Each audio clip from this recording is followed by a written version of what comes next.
आशा करता हूं आप सब बहुत अच्छे होंगे। मेरा नाम है सिद्धांत अग्निहोत्री। स्टडी ग्लोस पे आपका बहुत बहुत स्वागत है। तो मैं आपको एक एक चीज डिटेल में वक्फ के बारे में आपको बता दूंगा। वक्फ बोर्ड, ठीक है, बिल आने वाला है, मान के चलिए आएगा ही। 110% रिपोर्ट्स हैं। ये पहले ही आ जाता, दिसंबर 2023 में इसको लाने की तैयारी थी। एक प्राइवेट मेंबर बिल आया था, बट प्राइवेट मेंबर बिल कभी पास होते नहीं है।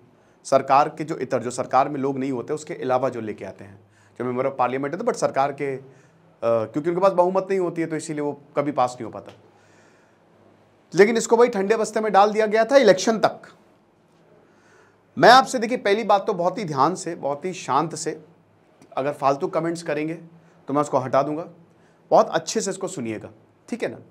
और उसके बाद अपने ओपिनियंस दीजिएगा कि आपका क्या ख्याल है, एक इंटेलेक्चुअल इंसान की तरह। फालतू के कमेंट्स हम तुरंत डिलीट कर देते हैं।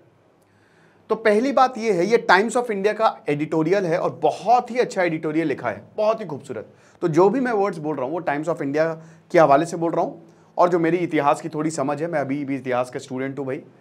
तो आखिरकार देखिए, मेरे हिसाब से इट्स गुड।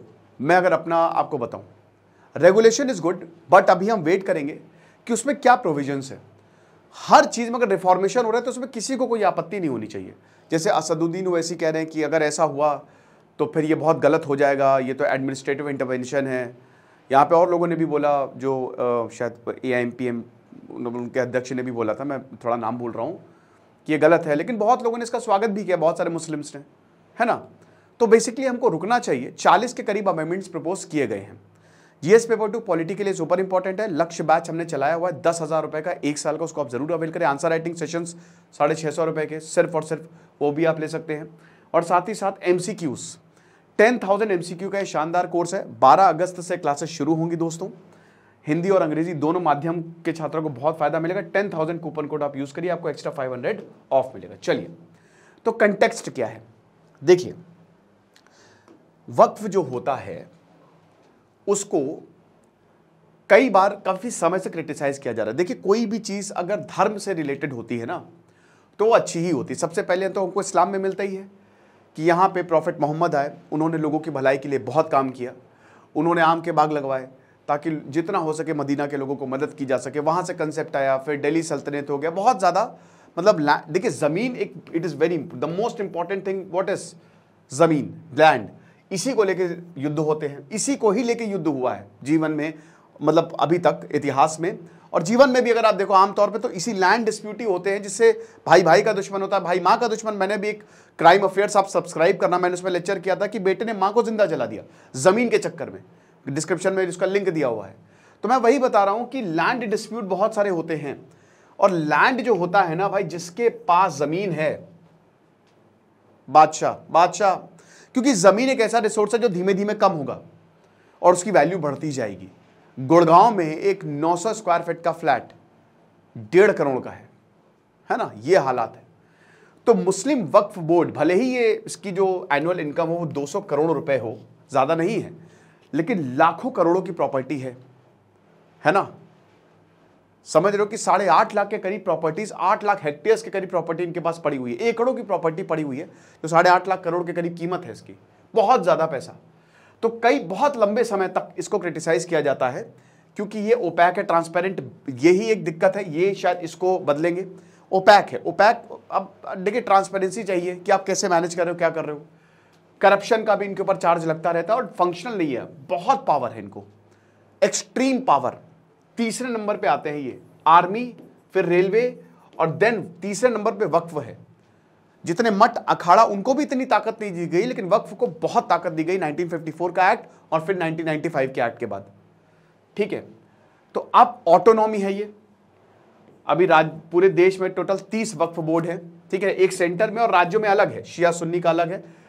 अब वही चीज है। तो अब कई बार जब ये बोला जाता है कि हम स्क्रूटनी करेंगे, तो ये अवॉइड करते हैं कि नहीं, ऐसा बिल्कुल भी नहीं होगा। और देखिए भाई, क्योंकि धार्मिक मामला है, मुस्लिमों से जुड़ा हुआ मामला है, तो कम्युनल रिलक्टेंस सब में देखने को नहीं मिलता है। अभी मैं जैसे जैसे लेक्चर आगे बढ़ेगा, मैं सारे एंगल्स कवर करूंगा। लेकिन हाँ, हिंदू और मुस्लिम लिबरल्स इस पे सवाल उठाते हैं। कम्युनल हार्मनी बनी रहेगी, हम इसको चेंज नहीं कर रहे, इसको हटाने की मांग होती है ना। हटाना क्यों है, रेगुलेट कर दो। तो सरकार जो है वो 1995 का जो वक्फ एक्ट है, बाबरी मस्जिद के बाद पीवी नरसिम्हा राव सरकार ये लेके आई थी, तो उसमें बोला गया है कि बहुत ज्यादा जरूरी है कि इस प्रॉब्लम को एड्रेस किया जाए, क्योंकि बहुत लंबे समय से, जब से भारत आजाद हुआ, आजाद नहीं, ये हजारों सालों से चलता चला आ रहा है।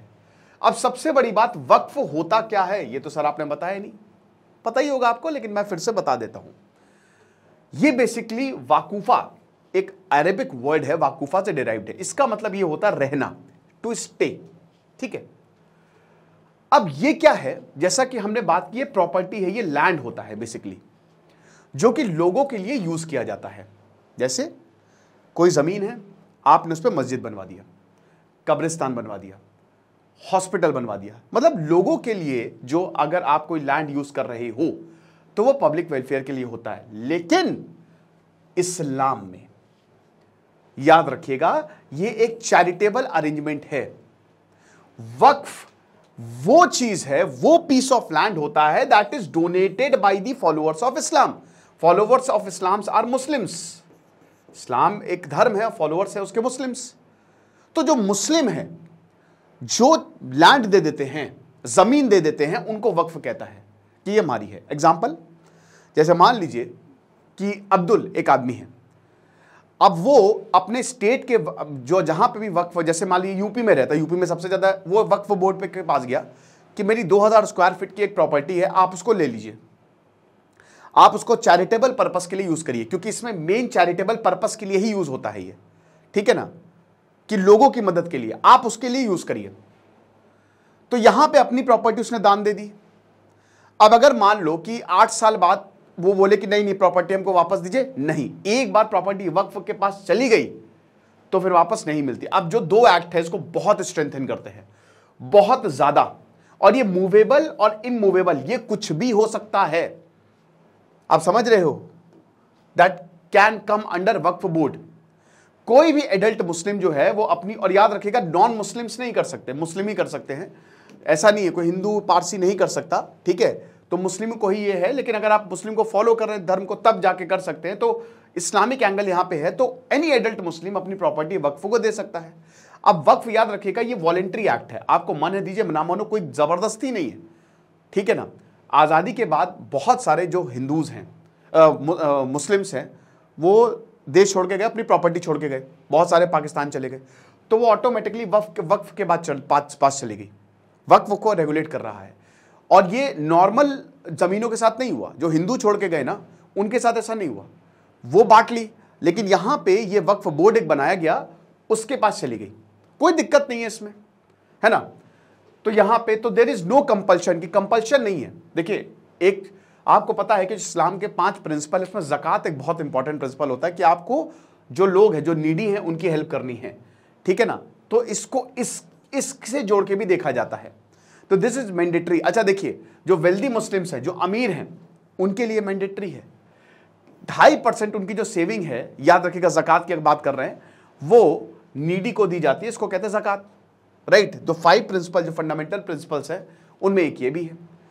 अब कैसे ये काम करता है, सबसे बड़ी बात, इनके पास बहुत सारी प्रॉपर्टी है, they have a lot of, भाई तीसरे सबसे बड़े हैं ये, अगर हम लैंड की बात करते हैं। और जैसा कि हमने बताया, जमीन आर वेरी इंपॉर्टेंट, डेवलपमेंट वहीं पे ही होगा ना, जमीन पे ही तो आप कोई प्रोजेक्ट बनाओगे, तो जमीन इज वेरी इंपॉर्टेंट, ठीक है ना। अब इनको मेंटेन करते हैं, और चैरिटेबल पर्पस के लिए मस्जिद बनाना हो गया या ग्रेवयार्ड बनाना हो गया, जो भी उसके लिए यूज किया जाता है। तो बहुत सारी बॉडीज हैं, लोकल बॉडीज भी हैं और लार्ज लेवल्स पे भी हैं। केंद्र में भी एक बॉडी है, राज्यों में भी बॉडी है, और शहरों में भी बॉडी है, जिनको वक्फ बोर्ड बोला जाता है। और शिया और सुन्नी, इस्लाम शिया सुन्नी में डिवाइडेड है, तो सुन्नी और शिया, शिया जो शिया वक्फ के पास चला जाए, सुन्नी सुन्नी वक्फ के पास चला जाए, हर स्टेट में आपको मिलेगी। और वही है कि इस प्रॉपर्टी की देखरेख करे, इसमें बाकायदा एक क्लॉज है, सेक्शन 40 बहुत इंपॉर्टेंट क्लॉज है, तो बाकायदा कि आप इसकी ये जो प्रॉपर्टी है खाली चैरिटेबल पर्पस के लिए ही यूज की जाएगी, ताकि गरीब और उसके जो भी अगल बगल है उनकी मदद की जा सके, ठीक है ना। स्कूल बनाया जाए, स्कूल मदरसा बनाया जाए, स्कूल बनाया जाए, ताकि जो गरीब है वो पढ़ सके। तो सेंटर ने सेंट्रल वक्फ काउंसिल बनाया है, ताकि वक्फ बोर्ड के साथ कोऑर्डिनेट किया जा सके, ठीक है। अब अभी टोटल 30 वक्फ बोर्ड है, जैसा कि हमने बताया। उनका हेडक्वार्टर जो है वो यहाँ पे कैपिटल्स में, जैसे उत्तर प्रदेश का हेडक्वार्टर लखनऊ में है, राइट। लेकिन एस्टिमेट सच्चर कमिटी बैठाई गई थी 2006 में, तो इन्होंने बताया कि उस समय की बात है, अब तो ये 8 लाख हो गया है, 4.9 लाख रजिस्टर्ड, अब 8,72,000 हो गई, याद रखिएगा। उस समय आज से लगभग 18 साल पहले लगभग 5 लाख के करीब वक्फ प्रॉपर्टीज थी, 6 लाख एकड़ का लैंड था, आप समझ रहे हो, मार्केट वैल्यू 1,20,000 करोड़, और आज ये मतलब 3-4 गुनी ज्यादा हो गई है, ठीक है ना। महाराष्ट्र में 92,000 एकड़ ऑफ लैंड, इतना ज्यादा लैंड जो था, मैं मतलब रेलवे और आर्मी के पास, 3rd लार्जेस्ट ओनरशिप इनके पास है। और सेंट्रल वक्फ काउंसिल जो है वो 1964 में बनाया गया था, ठीक है ना। और इनके पास पूरी पावर है जो सेंट्रल वक्फ है कि जो भी प्रॉपर्टीज है वक्फ बोर्ड के अंदर या स्टेट वक्फ बोर्ड के अंदर वो इनके अंदर आती है। और जो राज्यों में बनाए गए हैं, आर्टिकल 30 कहता है ना भाई माइनॉरिटीज के पास पूरी ताकत है, ठीक है ना, कोई दिक्कत नहीं, आर्टिकल 28 से लेकर 31 तक। तो 1954 में पहला वक्फ एक्ट आता है, उस समय जवाहरलाल नेहरू ने इसको पास किया था कि भाई इस प्रॉपर्टी जो भी आपको दान दी जाएगी उसको आप मेंटेन करेंगे। तो कौन यहाँ पे जो, उसके बाद फिर 1995 का एक्ट आया, ठीक है। अब 1995 का एक्ट इसमें और ज्यादा ताकत दे दी, और ज्यादा इसमें ताकत दे दी। तो अब यहां पे कौन वक्फ को ओन करता है, देखिए AIMPLB के हिसाब से जो वक्फ प्रॉपर्टीज है, जैसा कि हमने बताया कि मुस्लिम्स देते हैं और वक्फ बोर्ड ही इसको जो है वो मैनेज करता है। तो अभी प्रेजेंटली अगर बात करते हैं तो लगभग 8.5 लाख के करीब प्रॉपर्टीज जो लगभग 9.5 लाख एकड़ में फैली हुई हैं, जिनकी कीमत वही 6-7 लाख करोड़ के आसपास है, इतनी प्रॉपर्टी जो इस समय वक्फ के पास है। सेक्शन 3 ये कहता है कि जब अगर वक्फ ये समझता है कि जो लैंड है दैट बिलोंग्स टू मुस्लिम, तो प्रॉपर्टी ऑफ द वक्फ है। यही एक कंट्रोवर्शियल क्लॉज भी है कि भाई मतलब वक्फ के पास ताकत है कि वो जाके जमीन को ले सकती है, अगर उनको लगता है, उनके पास रिकॉर्ड है कि मुस्लिम की प्रॉपर्टी है। मान लीजिए कि आपने कोई जमीन खरीदी और अगर वक्फ को लगा कि वो प्रॉपर्टी उनकी है तो वो ले सकता है, आप कुछ नहीं कर सकते। यस, आप जाके फिर ट्रिब्यूनल में केस लड़िए, एक बार टैग हो गया, तंगा हो गया कि ये वक्फ की property, you can not challenge, आप वापस भी उसको नहीं ले सकते। तो इसीलिए बोला जाता है कि पावर बहुत ज्यादा यहां पे ताकत दी हुई है। अब कितनी प्रॉपर्टी है, जैसा कि हमने बताया कि लगभग 8.5 लाख के आसपास जो है, 8,55,000, वैसे 8,72,000 के करीब है, इतनी प्रॉपर्टी जो है इस समय वक्फ के पास है, ठीक है। यूपी में सबसे ज्यादा वक्फ प्रॉपर्टी है, सुन्नी बोर्ड के पास 2,10,239 प्रॉपर्टीज है। यहाँ पर शिया के पास 15,386, क्योंकि शिया हमेशा माइनॉरिटी में रहते और सुन्नी मेजॉरिटी में। तो ये चीज है। और हर साल आपको बता दूं कि यहाँ पे लैंड जो है वो डोनेट किया जाता है। अब सरकार कह रही है कि इन लॉ को अमेंड करेंगे। अब देखिए इसमें सरकार का अमेंडमेंट क्या है। सबसे पहली बात तो वेरिफिकेशन बहुत ज्यादा जरूरी होगा। मतलब ऐसा नहीं कि अगर वक्फ ने बोल दिया ये मेरी प्रॉपर्टी है तो उसको वेरीफाई किया जाएगा, डीएम को यहां पे ताकत दी जाएगी। अभी तक डीएम का इसमें कोई हस्तक्षेप नहीं है, ये पूरी मेल बॉडी है, तो वुमेन का पार्टिसिपेशन होगा। Women's are very very important, समझ रहे हो। तो यहां पे जुडिशियल इंटरवेंशन भी किया जाएगा। अगर मान लीजिए कुछ समझ नहीं आया तो ये कोर्ट में भी केस जाएगा। तो यहां पे 2 फीमेल मेंबर्स की भी बात की गई। तो बेसिकली ये प्रपोज्ड अमेंडमेंट से टोटल 40 के करीब अमेंडमेंट जो हैं वो बोले गए हैं वो हम करेंगे। अब जाहिर सी बात है कि बहुत सारे मुस्लिमों के साथ फिट नहीं बैठेगी और बहुत सारे मुस्लिम्स इसका स्वागत भी कर रहे हैं, ठीक है ना। कि अभी जो एग्जिस्टिंग क्राइटेरिया है कि कैसे लैंड को एक्वायर किया जाएगा, कैसे रेवेन्यू जो है वो कलेक्ट किया जाता है और कैसे इनकम यूज की जाती है, ये अभी इसमें कोई स्क्रूटनी नहीं है। तो इन सबको भी चेंज किया जाएगा कि जो भी इनकम है, आइडिया यही है कि जो भी इनकम आ रही है क्या वो गरीब मुस्लिमों के लिए यूज किया जा रहा है। इतनी प्रॉपर्टी, आप समझ रहे हो, इतनी ज्यादा जमीनें हैं, तो भाई यहां पे तो सारे मुस्लिमों का उद्धार, क्या सारे किसी का भी उद्धार हो जाना चाहिए, बट ऐसा हमको दिखता तो है नहीं। तो वही बता रहे कि क्या इनको यूज किया जा रहा है। अभी कोई भी there is no oversight over these allegations of abuse of power, ठीक है ना। तो इररेगुलरिटीज और पावर बहुत समय से, और इस पर कोई आवाज भी नहीं उठा सकता। अब आवाज आप तभी उठा सकते हो जिस पे कानून हो। तो अब यहां पे मैंडेटरी होगा, अभी अगर नया वो आ जाता है कि आपको सारे एसेट्स जो हैं वो अथॉरिटीज के साथ विद प्रूफ ऑफ ओनरशिप आपको डॉक्यूमेंट्स देने पड़ेंगे। ऐसे नहीं कि कहीं पे भी चले गए तो ये प्रॉपर्टी हमारी ना, आपको देना पड़ेगा और ये कंटेंशियस होगा डेफिनेटली। अब जैसे all India Muslim personal law board AIMPLB और ऑपोजिशन पार्टी जैसे CPIM और समाजवादी पार्टी, उन्होंने बोला कि भाई ये ऑटोनॉमी, अब देखिए हम जो ऑपोजिशन है वो जाहिर सी बात है वो इसको टारगेट करेगा और बोला कि ऑटोनॉमी जो है वो छीनी जा रही है और इंटरफेरेंस जो है वो हो रहा है वक्फ प्रॉपर्टी को लेके।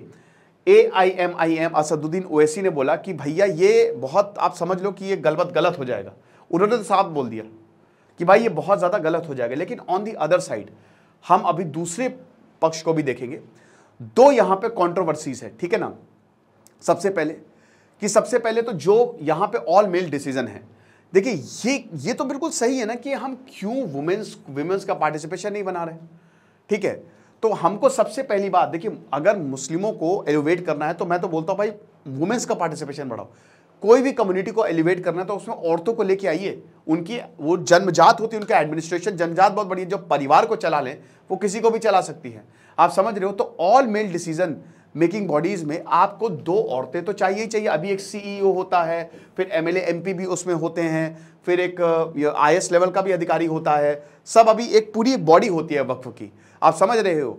तो एक तरीके से, और दूसरा ये है कि जो एब्सोल्यूट पावर है, ठीक है, कि डिस्प्यूटेड प्रॉपर्टी आपके पास नहीं, वो जुडिशियल इंटरवेंशन होगा, उसमें कोर्ट में जाएगा वो मामला। मतलब एक तरीके से अब जो नया लॉ आएगा, अभी तक तो नहीं, उसमें आपको प्रूफ देना होगा। तो एक तरीके से सेंसिबल। अब यहां पे बहुत सारे मुस्लिम से भी बोल रहे हैं कि भाई देखिए, सच्चर कमेटी जो आई, कांग्रेस ने उसको एस्टैब्लिश किया था 2006 में, बहुत सारे रिकमेंडेशंस दिए थे। उन्होंने कहा कि देखिए जरूरी है कि इस समय जो वक्फ प्रॉपर्टीज उनका बेटर मैनेजमेंट हो, लेकिन सरकार ने इसको इंप्लीमेंट नहीं किया। उस समय बीजेपी दूसरी चीजों पे ज्यादा फोकस कर रही थी। अभी जो टाइमिंग है, आपको पता है कि इस समय जो बीजेपी है, कई बार उसको एंटी मुस्लिम पार्टी के रूप में देखा जाता है। लेकिन यहां पे ये बोला गया है कि भाई देखिए, जो मुस्लिम लिबरल्स है ना, या जो दूसरी तबका है, वो इसको सपोर्ट कर रहा है। सरकार जो है, अब देखिए यहां पे एक अटेम्प्ट है कि इस प्रोसेस को कंट्रोल किया जाएगा। हालांकि मैं फिर से बता रहा हूं कि डिपेंड करेगा, जैसे कानून आएगा, एक्ट आएगा, ठीक है ना। अब ये डिपेंड करेगा कि ये एक्ट कैसा है, रिफॉर्म हो रहा है, और इसको इंप्लीमेंट। देखिए कुछ लोग तो इस पे सवाल उठाएंगे ही उठाएंगे, वो तो चाहे जितना भी अच्छा कर दो उठाएंगे। लेकिन यहां सबसे बड़ी बात यह है कि जो एक्ट आएगा, उसको पहली बात तो एक्ट में क्या लिखा जाएगा, और दूसरी चीज इसका इंप्लीमेंटेशन कैसे होगा। तो जब बिल पब्लिश होगा तब पिक्चर क्लियर होगी। लेकिन यहां पे जो मुस्लिम लिबरल्स हैं, या जो बहुत सारे ऐसे लोग हैं, वो इसको वेलकम कर रहे हैं। इस्लामिक ज्यूरिस्ट ये कहते हैं कि भाई देखिए, जो अमेंडमेंट आए हैं हम उसका स्वागत करते हैं, लेकिन एक बार फ्रेमवर्क आ जाए। अभी तो ब्रॉडर फ्रेमवर्क हमको ठीक लगता है, बट एक बार चीजें पूरी तरीके से क्लियर हो जाए, बिल आ जाए, उसके बाद हम देखेंगे कि क्या है इसमें। अभी तब तक मैं, जब तक बिल नहीं पढ़ूंगा, मैं कुछ यहां पे बोलूंगा नहीं। इरफान हबीब ने भी इसकी तारीफ की है, ठीक है ना। इरफान हबीब ने बोला कि देखिए, वक्फ बोर्ड जो है वो इस समय करप्ट है। ये सीधा सीधा बोला, डिसऑनेस्ट लोगों ने, मतलब पूरा नहीं, लेकिन वक्फ बोर्ड काफी हद तक यहां पे they had been captured by dishonest, ठीक है ना। तो मुस्लिम्स जो हैं वो अपने लिए इसको यूज कर रहे हैं, और बल्कि यहां पे अपलिफ्टमेंट हमको देखने को नहीं मिल रहा है जिस चीज के लिए लैंड। हालांकि यहां पे एक जो मुस्लिम है, उन्होंने बोला कि 70% जो वक्फ की प्रॉपर्टीज है उनको अपलिफ्टमेंट के लिए यूज किया गया है। तो हमको रिफॉर्म की जरूरत है। लेकिन कुछ लोग जो है वो सस्पिशियस है, क्योंकि बीजेपी की मुस्लिम्स के लिए एंटीपैथी है। तो मैंने बताया ना कि वो एंटी पार्टी है, लेकिन वही है कि इसको बहुत, मतलब आप ये समझिए कि इसका बहुत अपोजिशन नहीं हो रहा है, कि बहुत ज्यादा लोग जो है वो खड़े हो गए हैं। ये एक अच्छी खबर है। ऑपोजिशन को छोड़ के यहां आधे मुस्लिम जो हैं वो इसके फेवर में ही दिखाई दे रहे हैं, और वो कह रहे हैं कि हाँ भैया, आप समझिए कि इसकी जरूरत है। तो एक तरीके से कहते हैं ना कि आधी बैटल यहां पे जीत ली गई। जो मुस्लिम लिबरल्स है वो कह रहे हैं कि ये रिफॉर्मेशन जो है ये बहुत ज्यादा जरूरी है, इसको खत्म नहीं किया जा रहा है, इसको रिफॉर्म किया जा रहा है, ये बोला गया। तो अब सरकार के पास ही ये बॉल, और डिपेंड करेगा कि किस तरीके से ये बिल पास होता है। क्या कोई कंट्रोवर्शियल, क्योंकि 40 के 40 अमेंडमेंट्स में क्या कोई कुछ ना कुछ तो होगा ही, और वो देखना ही पड़ेगा। अभी देखिए, ये लागू नहीं हुआ है, ना ही बिल ऐसा लाया गया है। सरकार जो है वो अभी सबसे बात करेगी। यहाँ पे जो मुस्लिम बोर्ड है उन्होंने बोला कि आप जितने भी स्टेक होल्डर से पहले उनसे बात करिए, ये बहुत ज़्यादा ज़रूरी हो जाता है, ठीक है ना। तो देखेंगे, क्योंकि हो सकता है कि जब ये लॉ आए तो एक अटैक देखा जाए मुस्लिम्स पे, बट वो वही बता रहे हैं कि वो देखना पड़ेगा। और जैसा कि हमने बताया कि इस समय 8,72,292 रजिस्टर्ड वक्फ प्रॉपर्टीज़ हैं, जिसमें दरगाह हैं, टूम्स, कब्रिस्तान, ईदगाह, इमामबाड़ा तो भाई हमारे लखनऊ में तो बहुत ही खूबसूरत, बहुत ही बढ़िया बना है, ठीक है ना। 8 लाख के ऊपर एकड़, मतलब बहुत ज़्यादा, 200 करोड़ जो है वो रेवेन्यू जो यहाँ से आता है। तो अच्छा खासा जो पैसा है वो है, अब देखिए मुस्लिम्स को अपलिफ्टमेंट की ज़रूरत है, ये हम सबको पता है, ठीक है ना, स्पेशली जो गरीब मुस्लिम्स हैं। तो अब ये जो पैसा है कितना ये यूज़ होता है, कितना एजुकेशनल डोनेशन के लिए यूज़ होता है, ये बहुत सारी चीज़ें जो हैं इस पे डिपेंड करेगी। सिग्निफिकेंस होगा कि अगर एक्ट आएगा तो रिफॉर्मेशन के तौर पे अगर देखा जाए तो अच्छा हो सकता है, क्योंकि आपको पूरा यहाँ पे प्रूफ देना पड़ेगा कि आपने कितना लैंड यूज़ किया, कहाँ पे यूज़ किया, कितना पैसा लगाया, एक ट्रांसपेरेंसी आ जाएगी। और ट्रांसपेरेंसी कहीं पे भी जब एक डेमोक्रेटिक प्रोसेस होता है वो हमेशा ही बढ़िया रहता है। तो ये लेक्चर था, आई होप आपको समझ में आया होगा। बाकी आप हमारे कोर्स को जरूर अवेल करें। Thank you so much.